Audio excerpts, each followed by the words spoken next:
mo wá ń gbọ́ awuyewuye pípé yẹn ti pọ̀ jù. Báwọn èèyàn ń pe ìyàwó mi láwọn tó mọ nọ́mbà tí mo fúnra mi fún wọn nọ́mbà ìyàwó mi kókó pè.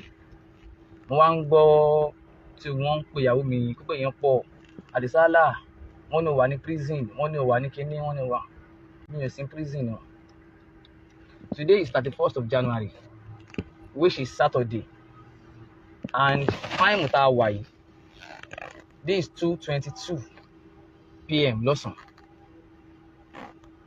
Mo wà ní mọ́tò mi tí mò ń drive lọ sílé ni. Mo lọ gba treatment. So mo wà ní mọ́tò mi tí mò ń drive lọ́lé. Now, mi ò sínú ọgbà ẹ̀wọ̀n. Ọlọ́run ò sì ní ṣe mí lérò ẹ̀wọ̀n lágbára Ọlọ́run. Bí yẹn bá wá ń gbàdúrà bẹ́ẹ̀, bí yá kó máa jẹ́ ti àtàwọn ọmọ ẹ̀. But èmi kọ́. Gbogbo àwọn ìròyìn lẹ́jìdá sọ ní subhanahu. Mo kí sallallahu alaihi wasallam, ìkẹ́ Ọlọ́run ọ̀la Ọlọ́run orí ajẹ́njẹ́ tán rẹ̀, Ọlọ́run fi tóbi rẹ̀ bẹ̀ ọ́ látọrí ànábì, àwọn sàhábà àtàwọn ará ilé ẹ̀. Ọlọ́run bá wa kẹ́ wọn, Ọlọ́run bá wa gẹ̀ wọn, Ọlọ́run bá wa àlùfáà wa tó wọ́n tẹ̀lé, Ọlọ́run bá wa kẹ́ wọn. Àwọn tí wọ́n ń ṣẹ́kù nínú àwọn àlùfáà wa dákun jọ̀ọ́ Ọlọ́run já túbọ̀ dì wọ́n pé. Baba Mudirul Markaz Sheikh Samahatu Sheikh Habibullah Adam Abdullah Al-Aluri adamallahu hayatahu, kọ́lọ́n bá wa lọ́rẹ̀ mi wọn, kárí gbogbo àwọn àlùfáà wa gbogbo wa kò ní bàjẹ́ fẹ́ni kankan wa lágbára Ọlọ́run.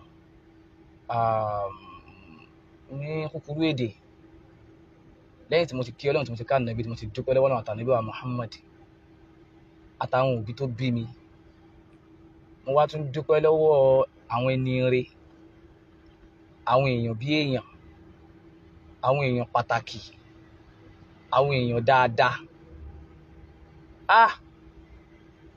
nílé lóko, àwọn tí mo mọ̀ àtàwọn tí mo mọ̀, mo dúpẹ́ lọ́wọ́ yín. Ẹ ṣeun, ẹ kú àdúrótì.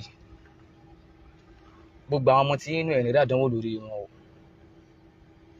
ẹ sì ní sunkún lórí àwọn ọmọ yín, torí pé ìka dáadáa lẹ́nà sí ọmọ ọlọ́mọ.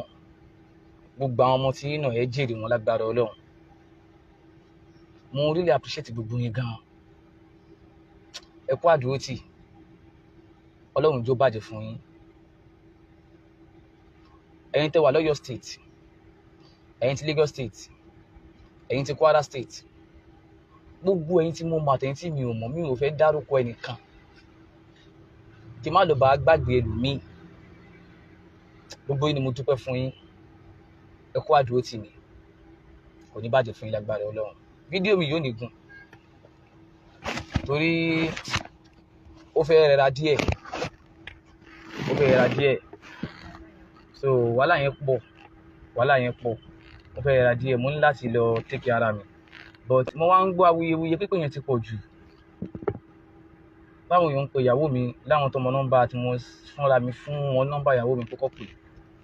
Mo wá ń gbọ́ tí wọ́n ń pe ìyàwó mi pípé yẹn pọ̀. Àdìsálà, wọ́n ní ó wà ní prison, wọ́n ní ó wà ní kíní, wọ́n ní ó wà ní ẹ̀sìn prison náà. Today is 31st of January, which is Saturday, and time tá a wà yìí, this is 2:22 p.m. lọ́sàn. Mo wà ní mọ́tò mi tí mò ń drive lọ sílé ni. Mo lọ gba treatment.